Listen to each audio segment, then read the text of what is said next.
வணக்கம். இன்னைக்கு திண்ணையில நம்ம பார்க்க போறது ஒரு குழி பணியாரம். அதுவும் வித்தியாசமான ஒரு குழி பணியாரம் எப்படி பண்றதுன்னு இன்னைக்கு நம்ம பார்க்க போறோம். சீனி கிழங்கு, அதாவது சர்க்கரை வள்ளி கிழங்கு வச்சு ஒரு குழி பணியாரம் பண்ண போறோம். இந்த சீனி கிழங்குல நிறைய சத்துகள் இருக்கு. சாதாரணமா அந்த சீனி கிழங்கு சும்மா சாப்பிடாத குழந்தைங்க கூட நம்ம இந்த முறையில செய்யும் போது அதை ரொம்ப விருப்பமா சாப்பிடுவாங்க. ஏன்னா அந்த கிழங்கு பணியாரமா செய்யும் போது ரொம்பவே டேஸ்டா இருக்கும்.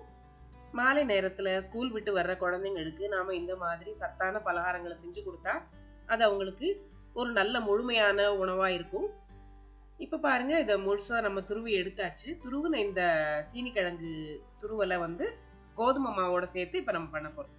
இப்போ 1 கப் கோதுமை மாவு எடுத்திருக்கேன்னா அது கூட 2 டேபிள் ஸ்பூன் அளவுக்கு அரிசி மாவு.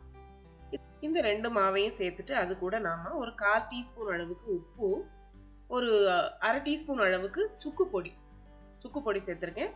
இது கூட இன்னும் கொஞ்சமா நம்ம ஏலக்காய் பொடியும் சேர்த்துட்டு நல்லா கலந்துக்கணும்.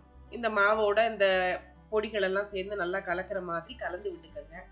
அதுக்கப்புறம் இது கூட நாம கொஞ்சம் கொஞ்சமா தண்ணி விட்டு நம்ம கலந்துக்க போறோம். கெட்டியா கலந்துட்டு அது கூட பொடி பண்ணி வச்சிருக்கிற 1/4 கப் அளவுக்கு வெல்லம் சேர்த்திருக்கேன். இப்ப இது சுத்தமான வெல்லம், அதனால நான் பொடி பண்ணி அப்படியே சேர்த்திருக்கேன்.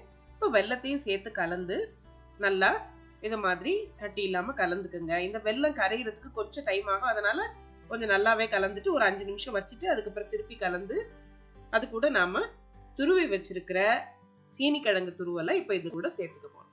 இப்போ சீனி கிழங்கு துருவல் சேர்த்துட்டு அது கூட நீங்க தண்ணி சேர்க்க வேண்டாம். கூட இப்ப நான் 1/4 கப் அளவுக்கு தேங்காய் துருவலும் சேர்த்திருக்கேன்.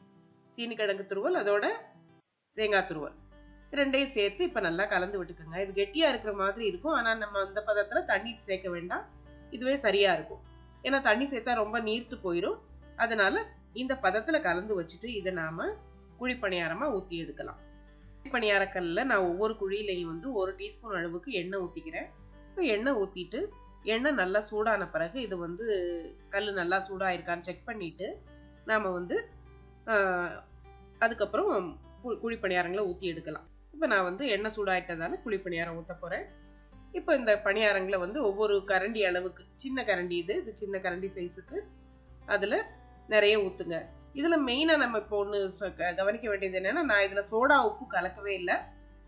சோடா உப்பு வேணும்னு நினைச்சீங்கன்னா நீங்க 1/4 டீஸ்பூன்ல இருந்து 1/2 டீஸ்பூன் வரைக்கும் சேர்த்து நல்லா கலந்து விட்டுட்டு இந்த மாதிரி பணியாரம் பண்ணலாம். இல்லாமலே இது நல்லாதான் இருந்துச்சு, ஆனா உள்ள கொஞ்சம் திக்கா இருக்கிற மாதிரி இருக்கும். சோடா உப்பு போட்டோம்னா கொஞ்சம் ஸ்பாஞ்சியா இருக்கிற மாதிரி இருக்கும் நடுவில் உள்ள பகுதி. இப்போ நீங்க இதை ட்ரை பண்ணி பாருங்க. தேவைன்னா சோடா உப்பு கலந்துக்கங்க. இப்போ இது நல்லா ஒரு பக்கம் வெந்த பிறகு அடுத்த பக்கம் திருப்பி போட்டு அடுத்த பக்கமும் செவக்கவும் எடுத்து இதை பரிமாறலாம். வெல்லம், சுக்கு, ஏலப்பொடி கலந்துருக்கதால நல்ல வாசனையா ரொம்ப டேஸ்டா இருக்கும். இதுல தேங்காய் துருவல் வேற கூடுதலா டேஸ்ட்டுக்கு நம்ம கலந்துருக்கோம். ரொம்ப சுவையானது, அதே சமயம் ரொம்ப சத்தானதும் கூட. இந்த செய்முறை உங்களுக்கு பிடிச்சிருந்தா அதை நீங்க லைக் பண்ணுங்க, ஃப்ரெண்ட்ஸோட ஷேர் பண்ணிக்கோங்க. இன்னொரு நல்ல ரெசிபியோட நம்ம அடுத்து சந்திக்கலாம். நன்றி.